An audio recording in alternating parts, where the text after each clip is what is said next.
Ça, c'est des tessons de poterie. Suite à notre première campagne de fouilles fin 2022, nous avons décidé de poursuivre puisque nous n'avons pas eu forcément les réponses attendues concernant l'utilité du monolithe.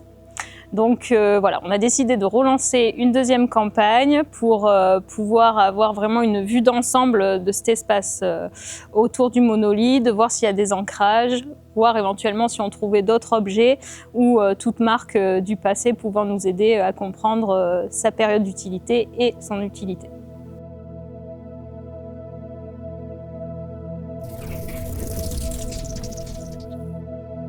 Donc ce que ça dit, c'est que grosso modo, ils ont sorti des dalles de 30 cm, enfin entre 25 et 30 cm d'épaisseur. D'épaisseur, ouais, ok. Sur 65-70 maximum d'exploitation en largeur, parce que la largeur maxi c'est 75-80. Et après, autour de 140 en longueur, mais ils pouvaient le redécouper. Oui, Mais tu vois, par exemple ici, celui-là il fait 154, celui qu'ils ont inachevé. Et j'ai essayé de voir où étaient les jonctions des différents bancs de quêterie. Et en fait, on les voit assez bien, notamment en partie haute. Où en fait, tu te rends compte que c'est la hauteur du pied à peu près. Donc on est autour de 30 cm, 33 cm à chaque fois de banqueterie. Tu le vois à travers les traces d'outils donc qui tournent à un moment donné. Et le gras de pierre entre chaque banqueterie, ça fait des petits reliefs. On serait en lumière rasante, on le verrait très bien. Donc en tout cas, ça m'a donné une douzaine de bancs différents. Donc ça, à partir de là, on pourra calculer le volume. Le volume extrait. Extrait et notamment combien de blocs. On pourra s'amuser en 3D. Et chaque fois, c'est pareil, quoi. D'accord. Ce qui permet de dire que toute la carrière, c'est la même phase. Parce que c'est les mêmes épaisseurs que j'ai vues partout. Oui. C'est pas exploité, puis abandonné, puis revenu, puis tu vois. Là, j'ai pas compris, là, mais c'est trop bien. Oui, bah en fait, on est comme ça. Là où il y a du blanc, c'est que j'ai pas réussi à trouver les limites. Ouais, ok. Oui, et là, comme info, c'est déjà bien. Quoi. Oui, puis avec la photogrammétrie, ça sera plus facile. Oui. Là, j'avais pas de recul.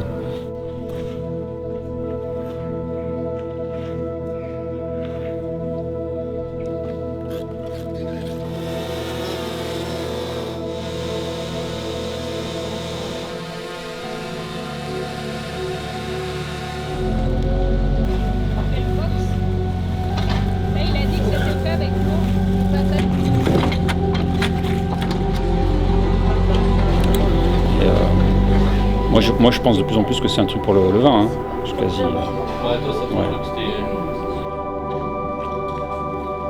Donc cette année, on a poursuivi les fouilles qu'on avait entamées il y a 2 ans environ. Donc on a élargi les sondages initiaux autour de cette structure énigmatique circulaire. L'année passée, on avait déjà trouvé le départ de ce qu'on appelle l'exutoire, donc qui s'avère être une canalisation qui est au fond de cette structure. Et donc cette année, en ouvrant plus large au niveau de cet exutoire, on a pu suivre toute cette canalisation jusque dans le talus. Et il s'avère que cette canalisation est construite sur ses parties hautes, de part et d'autre, avec une maçonnerie en pierre sèche. Le fond est constitué du sol rocheux.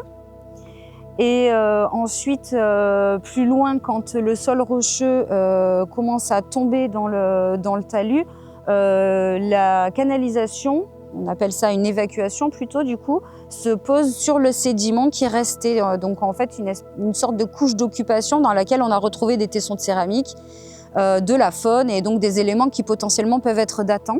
Ce qui est intéressant, c'est de voir que comme elle se pose directement sur des sédiments, le liquide devait partir directement dans ce sédiment et donc on a pu déterminer que ce liquide qui s'évacue ici, on ne le recueille pas. C'est pas du liquide, c'est pas un produit fini, on va dire, qu'on va recueillir à la fin de la canalisation. Donc c'est vraiment de l'évacuation dans ce cas-là.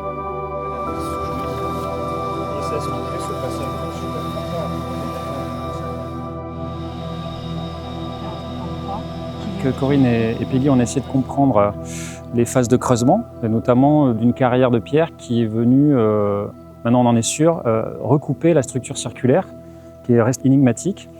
Donc cette carrière est venue enlever un niveau de sol qui est situé un peu plus haut que le sol où on marche aujourd'hui et qui nous a enlevé en fait la superstructure de cet équipement dont on n'a pour l'instant pas encore la fonction.